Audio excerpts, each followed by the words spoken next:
From our archives, the Billy Graham Classics.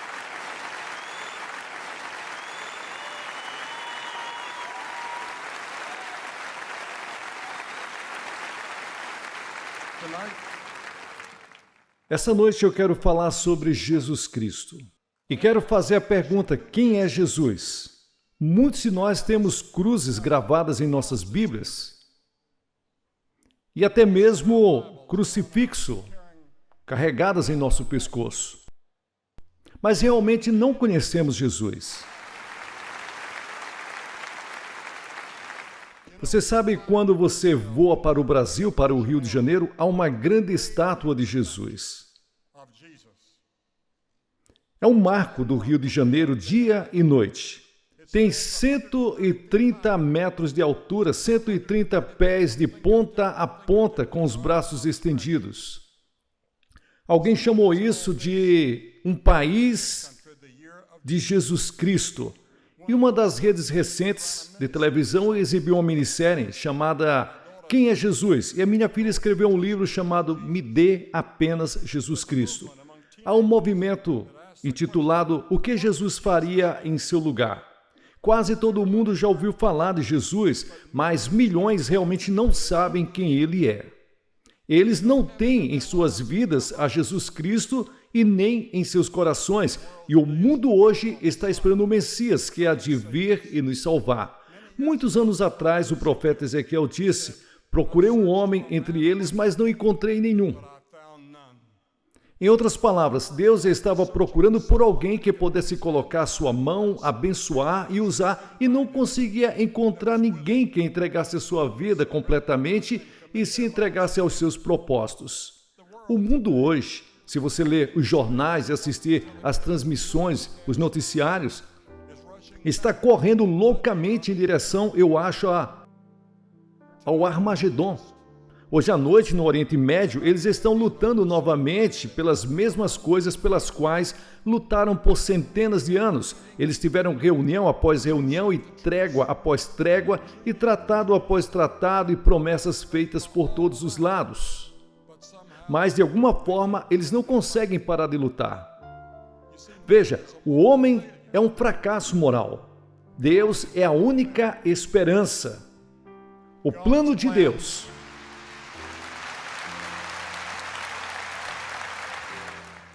Os planos de Deus já estão formados e estão claramente declarados nas Escrituras Sagradas. E à sua direita, no céu, está sentado um homem que foi desprezado, ignorado e rejeitado pelos homens quando veio à terra pela primeira vez. E ele ainda é rejeitado nos dias atuais pela maioria das pessoas no mundo. Deus prometeu que ele será o futuro governante mundial.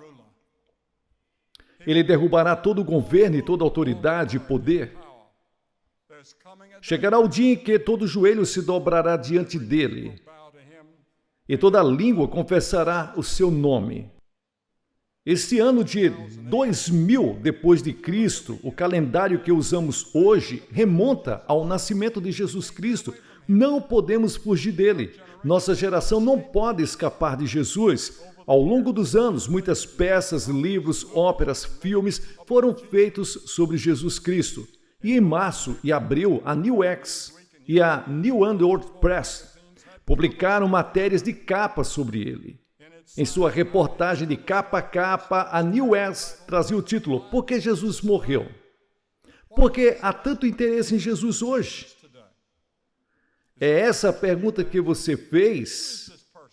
Quem é essa pessoa que pode mudar a história, transformar vidas e trazer para o homem um novo significado? Ele viveu apenas 33 anos. Sua jornada mais longa foi de menos de 100 milhas. É ele apenas um herói popular ou um revolucionário? Ou ele é quem afirmou ser? O Filho do Deus vivo? Quem é essa pessoa que exige que o chamemos de Filho de Deus e o sigamos até a morte? Sabemos que ele era um homem. Ele era completamente humano e ele era também completamente diferenciado dos outros seres humanos. Ele era homem e Deus ao mesmo tempo. e foi identificado nas Escrituras. 83 vezes no Novo Testamento, ele é chamado de o Filho do Homem. Há muitos lugares nas Escrituras hoje que nós somos lembrados de sua humanidade. A Bíblia ensina que ele estava com fome. A Bíblia ensina que ele estava cansado. Na parte de trás de um barco, ele estava dormindo. Ele conhecia as alegrias da amizade. Ele foi mal compreendido e desprezado. Ele chorou no túmulo de um ente querido e teve que lutar contra a tentação e suportar a decepção. Ele afirmou ser o único Filho de Deus. Antes que o mundo existisse, ou antes que a raça humana existisse, ele disse: no princípio era o Verbo, e o Verbo estava com Deus, e o Verbo era Deus. E Jesus disse: antes que Abraão existisse, eu sou. Com essas palavras, Jesus se separou de todas as outras pessoas que já viveram. Ele se colocou à parte. Em outras palavras, Jesus disse: antes que Abraão existisse, eu sempre existi. O eterno presente. Não há passado com Jesus e não há futuro com Jesus. Tudo é sempre presente. Ele está falando com você esta noite. Ele está falando com todos nós coletivamente e individualmente. Em Colossenses capítulo 1 diz: porque nele foram criadas todas as coisas que estão nos céus, na terra, visíveis e invisíveis, sejam os tronos, principados, potestades. Todas as coisas foram criadas por ele e para ele. E ele é antes de todas as coisas, e por ele todas as coisas subsistem. Todo esse prédio, esse estádio, iria se despedaçar se não fosse por causa do grande poder de Deus que mantém unido. E a declaração de Pedro, em Mateus capítulo 16, versículos 16, é: tu és o Cristo, o Filho do Deus vivo. Quando ele veio a Belém, não foi o seu nascimento, ou o seu começo. Ele já existia. Essa foi a sua encarnação. Quando Jesus veio a Belém, não era o lugar de sua origem. Era a sua encarnação. E o Verbo se fez carne e habitou entre nós. Você sabe o que é interessante? É que Jesus nunca se desculpou pelo pecado. Ele desafiou outros a provar qualquer erro, até mesmo de seus pensamentos, ou qualquer outra coisa errada que ele já fez. Como explicamos Jesus de todos os outros indivíduos que já viveram? Como explicamos Jesus de todas as outras pessoas? Qual é a causa básica do ódio, da ganância, da luxúria e da guerra hoje? E injustiça racial e divisão racial? Jeremias deu a resposta. Enganoso é o coração mais do que todas as outras coisas e desesperadamente perverso, quem o poderá conhecer? E o rei Davi disse: em pecado me concebeu a minha mãe. Eu nasci em pecado, disse Davi. Ele disse: fui formado em iniquidade. Pois do coração procedem maus pensamentos, homicídios, adultérios, fornicações, furtos, falsos testemunhos e blasfêmias. Acho que precisamos fazer algo a respeito das armas, mas esse não é o verdadeiro problema do mundo. O problema são os corações, pois do coração procedem os maus pensamentos, assassinatos, adultérios, roubos, blasfêmias, todas essas coisas que vêm do coração de homens e mulheres. Como você explica Jesus? Sua autoridade? Ninguém jamais falou como esse homem, diz João no capítulo 7, ele perdoou pecados. Nenhum outro profeta jamais perdoou o pecado. Maomé não tentou fazer isso. Buda nunca fez isso. Ninguém mais na história jamais disse: seus pecados estão perdoados. Ele também tinha autoridade sobre a natureza. Quando o mar estava agitado, as ondas subindo, ele disse: fique quieto. E o mar se acalmou e a tempestade parou. Ele tinha autoridade sobre doenças. Cada pessoa doente que veio a ele pela fé, ele as curou. Ele curou, tocou. Mas a morte dele, diferente de qualquer outra pessoa que já existiu. Veja, Jesus foi executado. Ele não era um criminoso. Ele levou nossos pecados, ele se fez pecado por nós que não conhecia pecado. Você pode imaginar uma pessoa sendo a personificação de todo o pecado? Isso é o que Jesus fez na cruz, sem nunca ter pecado. Em Isaías 53 diz, Deus fez cair sobre ele a iniquidade de todos nós. Em 1 Pedro 2:24 diz, ele mesmo levou os nossos pecados em seu corpo sobre o madeiro. Miqueias diz que todos os nossos pecados são lançados nas profundezas do mar. Eu estava lendo hoje sobre aquele lago na Rússia que é a água mais profunda do mundo, milhares de pés abaixo. Nossos pecados estão enterrados nas profundezas do mar, diz a Escritura, por causa do que Cristo fez na cruz. Ele se tornou pecado por nós, ele foi executado por você, e ele tomou o seu lugar de julgamento. Você nunca terá que ir para o inferno. Você nunca terá que ir ao julgamento do grande trono branco se você estiver em Cristo Jesus. Mas todo mundo vai. A Bíblia diz que chegará o dia em que ele julgará o mundo inteiro.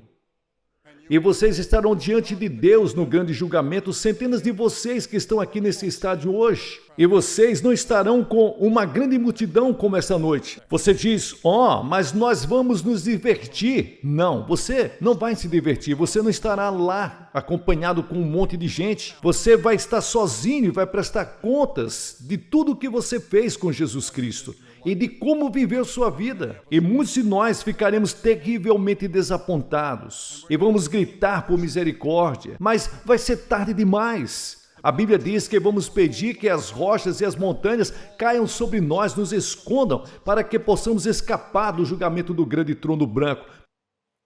A crucificação de Cristo é uma pedra de tropeço para muitas pessoas, porque é loucura, diz a Bíblia, para aqueles que perecem. Muitos aceitarão o ensinamento de Cristo quando ele diz amar a todos, mas param quando fala da cruz.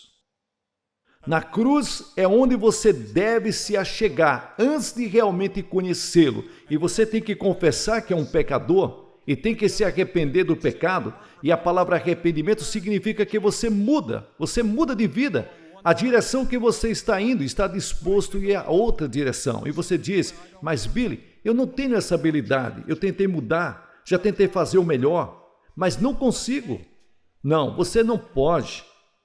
Mas Deus o ajudará se você se submeter a Ele e disser, Senhor, preciso de sua ajuda, preciso de sua força para vencer, preciso de sua ajuda até para crer e ter fé, o tipo de fé que eu devo ter. E você? Depois há a sua ressurreição. A Bíblia diz que eles o levaram para fora e o enterraram após a sua morte em um túmulo. Mas ao terceiro dia ele ressuscitou. E ele está vivo essa noite.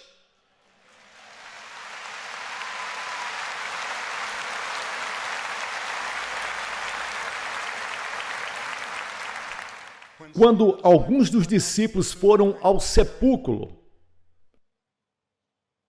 havia 2 homens lá, 2 anjos que disseram, por que procuram aquele que está vivo entre os mortos? Ele não está aqui, ele ressuscitou. Jesus está vivo. E o que inspirou os discípulos a irem ao mundo inteiro com o evangelho foi a ressurreição. Estamos falando de um Cristo que está vivo, que pode entrar em seu coração hoje, mudar a sua história, a sua família, seu bairro, mudar o mundo inteiro, o país, se nós o permitirmos.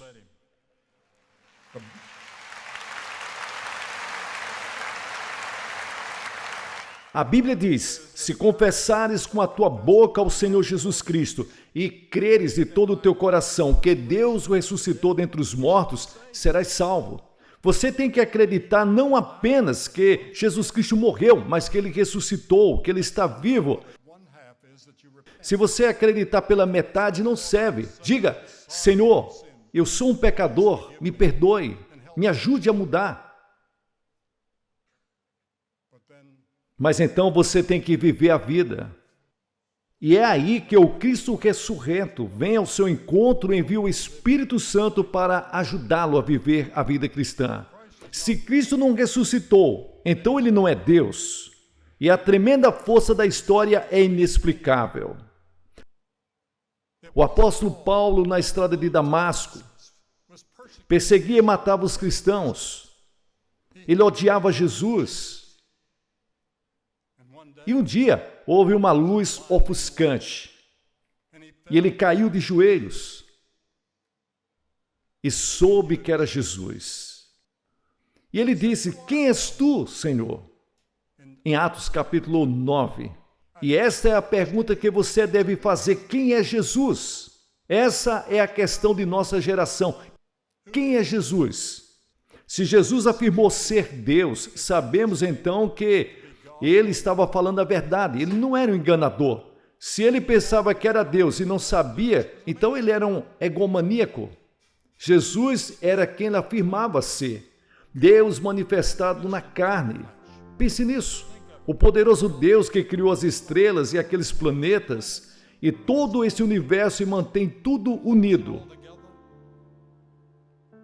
É Ele, aquele que quer entrar em sua vida, em seu coração essa noite e te dar uma nova vida. Você pode ser membro de uma igreja, ter sido confirmado, batizado e todo o resto, mas no fundo do seu coração você não tem a certeza que está pronto para se encontrar com Deus. Você não tem essa certeza se vai escapar do grande julgamento. Você deve enfrentar a pergunta que Pilatos fez: o que devo fazer então com Jesus, que é chamado de Cristo? Pilatos lavou as mãos. Hoje à noite você pode lavar as mãos e sair e deixar esse estágio e voltar para a velha vida e nada acontecer com você. Mas Paulo estava com medo, ele estava tremendo, ele ficou surpreso e ficou maravilhado. E ele fez a pergunta certa: Senhor, o que queres que eu faça? E Jesus disse-lhes: levanta-te e vai. E é isso que Jesus está dizendo a você nesta noite. Em cima daquelas arquibancadas, aqui embaixo nesta arquibancada, levante-se e vá. Levante-se da cadeira e assuma um novo compromisso com Jesus. Certifique-se de que seus pecados foram perdoados. Você vê que esta pode ser a sua única oportunidade, a oportunidade de sua vida esta noite. Você poderá tomar essa decisão que vai mudar a sua vida e fará com que o Espírito Santo venha e entre na sua vida. Ele está falando com você essa noite. E Jesus diz em Apocalipse 3:20, eis que estou à porta e bato. Se alguém ouvir a minha voz e abrir a porta, entrarei em sua casa e terei comunhão com ele. Jesus está batendo na porta do seu coração esta noite. Ele quer entrar em seu coração. Ele quer mudar a sua vida. Ele quer ter um impacto em sua comunidade, em sua família, em sua vida. Ele quer lhes dar paz e alegria que você nunca conheceu antes.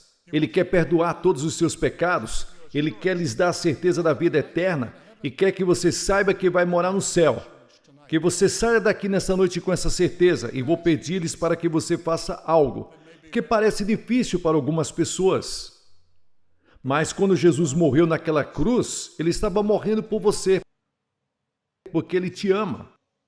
E ele está pedindo para você abrir seu coração para ele esta noite. E se houver uma dúvida sequer sobre o seu relacionamento com Cristo, levante-se agora mesmo e venha e fique aqui na frente desse lindo estádio que eles construíram. Se você estiver com amigos ou parentes, eles vão esperar por você. Venha e fique aqui. Vou dizer-lhes uma palavra para vocês, fazer uma oração, entregar literatura para ajudá-los em sua vida na próxima semana. Você se levanta e vem agora. Homens e mulheres, jovens, centenas de vocês, apenas se levante e venha aqui. Isso é tudo. Com este ato, você está dizendo para Deus: eu abro meu coração para Jesus, que morreu por mim e ressuscitou, e que está vivo esta noite. E Ele está batendo na porta do meu coração. Eu posso sentir isso. Você se levanta e vem. Nós vamos esperar por você agora mesmo. Se você veio com um grupo, eles vão esperar por você. Se você veio de ônibus, eles vão esperar por você. Este é o momento mais importante da sua vida. Não perca. Rapidamente, de cima das arquibancadas, você se levanta e vem. Vai levar um pouco de tempo. Levará 4 ou 5 minutos, então venha. Estaremos aqui para orar por você, conversar com você e ajudá-lo.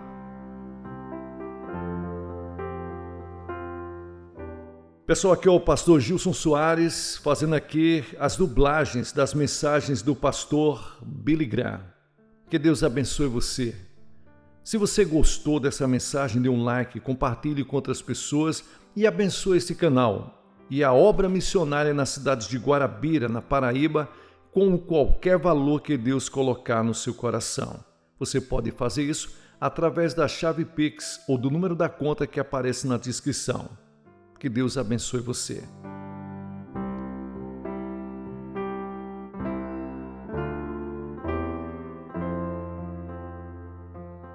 Agora, enquanto as pessoas estão vindo, eu quero me dirigir a você que está me vendo pela televisão. Você também pode assumir esse compromisso aonde quer que você esteja. Em um quarto de hotel, na sua casa, em um bar, em qualquer lugar que você esteja. Você pode entregar o seu coração para Jesus Cristo essa noite e ter a certeza que Ele perdoa todos os seus pecados. Certifique-se de ir à igreja no próximo domingo.